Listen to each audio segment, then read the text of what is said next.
दाऊद इब्राहिम, वर्दा राजन, करीम लाला, हाजी मस्तान, छोटा राजन, छोटा शकील, मन्या सुरभि, अरुण बवली, ये सब डॉन्स के नाम तो आपने बहुत ज़्यादा सुने होंगे, कई बार सुने होंगे। मुंबई अंडरवर्ल्ड या इंडियन अंडरवर्ल्ड की जब भी बात आती है तो सबको इन्हीं सब के नाम पता रहते हैं। लेकिन कभी आपने जानने की कोशिश की है कि इंडिया में असल में अंडरवर्ल्ड की शुरुआत हुई कैसे? कहाँ से अंडरवर्ल्ड ने जन्म लिया? पहला डॉन कौन था? बहुत लोग बोलते हैं कि हाजी मस्तान पहला अंडरवर्ल्ड डॉन था, लेकिन ऐसा कुछ नहीं है। ऐसा मैं नहीं कह रहा हूँ, ऐसा पुरानी रिपोर्ट्स कह रही हैं। जितना मैंने स्टडी किया है और जितना मैंने रिसर्च किया है, इंडिया की अंडरवर्ल्ड डॉन हिस्ट्री एकदम अलग है जैसा आप समझते हैं। ना ही दाऊद इब्राहिम पहला डॉन था, ना ही हाजी मस्तान पहला डॉन था, और ना ही हाजी मस्तान का नाम सुल्तान मिर्जा था, जैसा कि मूवी वंस अपॉन टाइम इन मुंबई में दिखाया गया। वो सब एक फिक्शन है। वो मतलब ऐसे लोगों को लगता है कि हाजी मस्तान बहुत अच्छे थे और गरीबों के लिए बहुत करते थे। गरीबों के लिए हाँ थोड़ा बहुत किया, लेकिन जितना मूवी में दिखा दिया गया कि अजय देवगन मार गाड़ी रोक के अम्मा ले 500 का नोट दे दिया, बच्चे की पढ़ाई लिखाई अच्छे से कर, बस दुआ में याद रखना, ऐसा असल ज़िंदगी में खैर कुछ नहीं था। डॉन डॉन होता है, वो A to Z कोई भी डॉन हो, है ना। डॉन माने अंडरवर्ल्ड नाम जुड़ गया तो मतलब इट्स नेगेटिव थिंग, है ना। तो डॉन डॉन होता है। तो आज के वीडियो में मैं आपको यही पूरी स्टार्टिंग की स्टोरी बताने वाला हूँ। तो चलो फटाक से अंत तक जरूर बने रहना वीडियो में, चैनल सब्सक्राइब करो। तो चलो वीडियो शुरू करते हैं। तो बात है बहुत पीछे जाते हैं हिस्ट्री में, बहुत पीछे, जब इंडिया लगभग आज़ादी के टाइम पे 1 जनवरी 1947 तब बॉम्बे पे उस रात को, बॉम्बे था तब, वो मुंबई नहीं था, है ना। तो बॉम्बे पे उस रात को पहला बार ऐसा हुआ कि एक ही रात में 5-6 बार लूट हुई। लूट मतलब 5-6 लोग आए, चाकू वगैरह दिखाया और लोगों को लूटा गया। तो इस टाइप की हरकत पहली बार हुई वहाँ पे। क्यों हुई उसके लिए थोड़ा और पीछे चलते हैं। देखो यूपी वाले जो थे वो मोस्टली मुंबई में माइग्रेट कर रहे थे काम के। मुंबई यार देखो, जो शहर पानी के किनारे से होता है तो वो हमेशा क्राइम से जुड़ जाता है ना, जिसमें समुद्र तट होता है, क्योंकि वहाँ पे स्मगलिंग बहुत इजी हो जाती है। तो यूपी वालों को लगता था कि मुंबई जो है सोने की नगरी है, वही उस टाइम का बॉम्बे। तो वो लोग धीरे धीरे यहाँ जाने लगे मुंबई। मोस्टली इलाहाबाद के लोग, रामपुर के लोग और कानपुर के लोग, ये 3 जगह से बहुत ज़्यादा माइग्रेशन होने लगा। बिहार वाले नहीं जा रहे हैं। बिहार वालों को कोलकाता पास लगता था, उन्हें लगता था कोलकाता में बहुत पैसा है, तो बिहार वाले कोलकाता में माइग्रेट हो रहे थे। इसलिए जो कोलकाता का अंडरवर्ल्ड ओरिजिन है वहाँ पे मोस्टली बिहारी डॉन्स रहे हैं, तो यूपी वाले जाते थे। तो जो इलाहाबाद के ग्रुप पहुंचा वहाँ पे, उन लोगों ने अपना थोड़ा बहुत ग्रुप बना लिया। ग्रुप बना के उनने एक गैंग बना ली जिसे कहा जाने लगा इलाहाबादिया गैंग, जो कि सबसे पहली गैंग है रिकॉर्डेड अपने पूरे हिस्ट्री में, पुलिस रिकॉर्ड में, जो आज तक मेंशन है कि इंडिया की पहली अंडरवर्ल्ड गैंग इलाहाबादिया गैंग थी। इलाहाबादियों को कमजोर मत समझना, अतीक अहमद को कौन नहीं जानता। चलो उसके बारे में तो किसी और वीडियो में बात करेंगे। तो पहली गैंग हुई इलाहाबादिया गैंग। उसका लीडर कौन था? जिसके खिलाफ सबसे पहली FIR है, जिसके खिलाफ आज तक इंडिया में सबसे पहला क्रिमिनल रिकॉर्ड है आज़ाद इंडिया में, वो है नन्हे खान। इलाहाबाद गैंग का वो बादशाह था, उसको सब मानते थे। नन्हे खान नाम था उसका, तो वो था नन्हे खान ऑफ इलाहाबादिया गैंग। तो जो ये लोग थे नन्हे खान इलाहाबादिया गैंग, ये लोग बायकला इलाके में राज कर रहे थे। अच्छा, बायकला इलाका ऐसा है कि एक साइड पूरी मुस्लिम बस्ती थी और एक साइड पूरी क्रिश्चियन बस्ती थी, ऐसे डिवाइडेशन था। तो मुस्लिम बस्ती में तो नन्हे खान की तूती बोल रही थी। क्रिश्चियन बस्ती में जॉनी भाई थे, 3 भाई थे, बड़ा जॉनी, छोटा जॉनी, चिकना जॉनी। ये लोग क्रिश्चियन थे। इनका गैंग भी मस्त चल रहा था। ये लोग भी अपने एरिया में रंगदारी वसूलते थे, लोग इनकी बड़ी इज्जत करते थे, डरते थे, जो भी बोलो। तो ये 2 गैंगों के बीच में गैंग वॉर भी होने लगे। 1947 में ही पहला गैंग वॉर रिकॉर्डेड है, इलाहाबादिया गैंग नन्हे खान गैंग के बीच में और ये जॉनी गैंग के बीच में। तो जब नन्हे खान को लगा कि मैं कमज़ोर पड़ रहा हूँ, तो उसने इलाहाबाद से और लोगों को बुलाना शुरू किया। तब उसका सबसे फेवरेट आदमी आया वहाब पहलवान। वो बहुत खूंखार था, पहलवान था, एक तो तगड़ा था। उसका नाम ही इसलिए वहाब खान था, उसे लोग वहाब पहलवान कहते थे। उस टाइम पे एडवर्ड सिनेमा वगैरह होते थे मुंबई में, वहाँ पे हॉलीवुड फिल्में लगा करती थी, अलेक्जेंडर सिनेमा वगैरह। समझ में एक भी नहीं आती थी इंग्लिश मूवी, लेकिन देखता जरूर था वहाब पहलवान।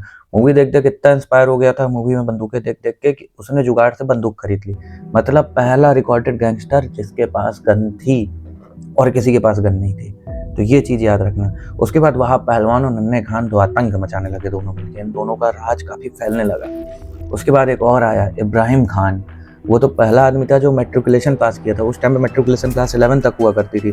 तो इब्राहिम खान को एक पढ़ा लिखा डॉन माना गया। ये समझ लीजिए आप, तीसरी गैंग की एंट्री है। बाद में ये इब्राहिम खान भी नन्हे खान की गैंग में शामिल हो गया। मस्त इसको इंग्लिश अंग्रेजों की तरह, मतलब ब्रिटिशर्स की तरह कपड़े पहनता था, जिम में जाता था, तो सब इसको इब्राहिम ताता बोलते थे। अब भाई साहब इनको प्यार हो गया क्रिश्चियन लड़की से, मारिया नाम था शायद। अब भाई ये उससे चिप के मिलने लगा, दोनों का प्यार सबको पता चलने लगा। तो जॉनी गैंग जो थी वो बहुत गुस्सा हुई, क्योंकि भाई क्रिश्चियन कहाँ मुस्लिम। तो इन लोगों ने नन्हे खान से एक बार कहा कि समझा लो इब्राहिम को कि ठीक नहीं होगा, है ना। अच्छा, क्रिश्चियन गैंग को पाव वाला गैंग बोलते थे, क्योंकि लोग पाव वगैरह के ठेले लगाते थे, उसी से रंगबाजी करते थे। इनको इलाहाबादियों को गोश्त वाला गैंग बोलते थे, क्योंकि लोग गोश्त वगैरह काटते थे। तो इनने एक बार ट्रेलर दिया जॉनी गैंग ने नन्हे खान को कि उसको समझा लो, ठीक चीज़ नहीं है ये, है ना, वो क्रिश्चियन लड़की है।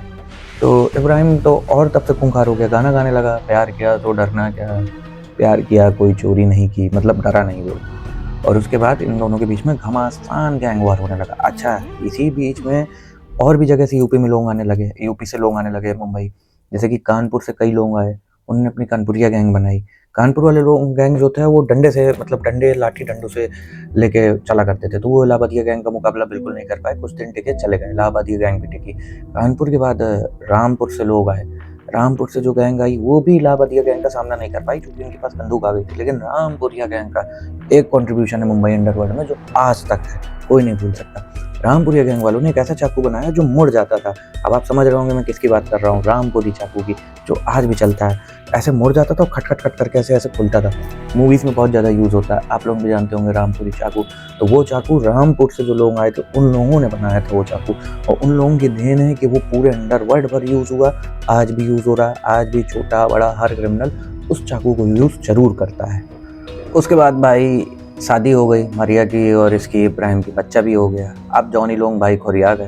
तो बड़ा जॉनी ने एक बार इब्राहिम को पकड़ के एक बार गली के पास बहुत कूट दिया, कुट गया इब्राहिम, शरीर से ठीक था तो मार सह ले गया। उसके बाद इब्राहिम और वहाब पहलवान ने बड़ा जॉनी को पा गए, इतना मारा कि भाई वो रिकवर ही नहीं कर पाया, बड़ा जॉनी मारा। वहाँ से इब्राहिम का नाम बन गया कि भाई बड़ा जॉनी को मारा। अच्छा, बड़ा जॉनी गैंग में जो छोटा जॉनी था उसको गैंग में ज़्यादा इंटरेस्ट था नहीं, और चिकना जॉनी वो थोड़ा लड़कीबाजी में रहता था। तो जब बड़ा जॉनी मरा तो इसने मतलब गैंग बहुत अच्छे से चला ही नहीं। उस टाइम पे बोरा कम्युनिटी होती थी गुजरात की, जो धंधा वगैरह करते थे, ट्रेडर्स होते थे, वो लोग बहुत सीधे होते थे, वो लड़ाई मार काट में मतलब कुछ विश्वास नहीं करते थे। तो एक बार की बात है, ये छोटा जॉनी जो है उनसे बहुत पैसा वसूला करता था। तो उनमें से एक शख्स था फारूक करके बोरा। तो उसने कहा कि मैं साला पैसे तो नहीं दूंगा चाहे जो हो जाए। उसने एक बढ़िया लकड़ी की रॉड ली, लकड़ी के बढ़िया एक लठ तैयार किया, उसमें कीले ठोकी, और वो इंतजार कर रहा था कि छोटा जॉनी कब आए मुझसे पैसा मांगने। जैसे ही छोटा जॉनी आया उसने इतना मारा जब तक मर नहीं गया छोटा जॉनी तब तक मारा। तो जॉनी गैंग से 2 लोग तो खत्म हो गए। तीसरा बचा चिकना जॉनी। चिकना जॉनी के बारे में कभी कुछ पता ही नहीं चला, बहुत बड़ा लड़कीबाज अय्याश था। एक बार वो कोई बीच में गया, वो गुमशुदा हो गया, लापता हो गया, पता नहीं किसने मरवा दिया, कुछ पता ही नहीं चला। तो यहाँ से जॉनी गैंग तो हो गया खत्म।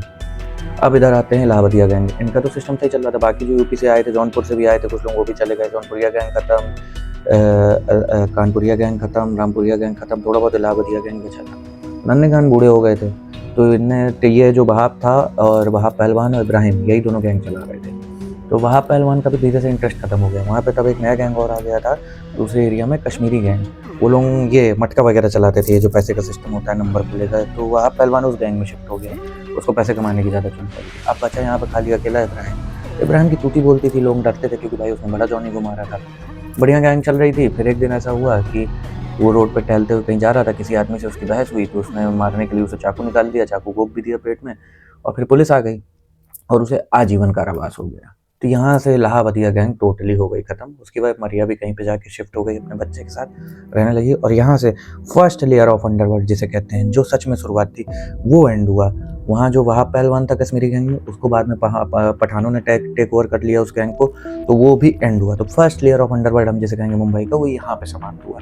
उसके बाद सेकंड लेयर आया हाजी मस्तान और करीम लाला वाला, पठान्स वाला, वो मैं अगले वीडियो में बताऊंगा। ऐसे एक्साइटिंग वीडियो के लिए प्लीज़ चैनल सब्सक्राइब कर दो, आप लोगों को सपोर्ट की ज़रूरत है। Thank you.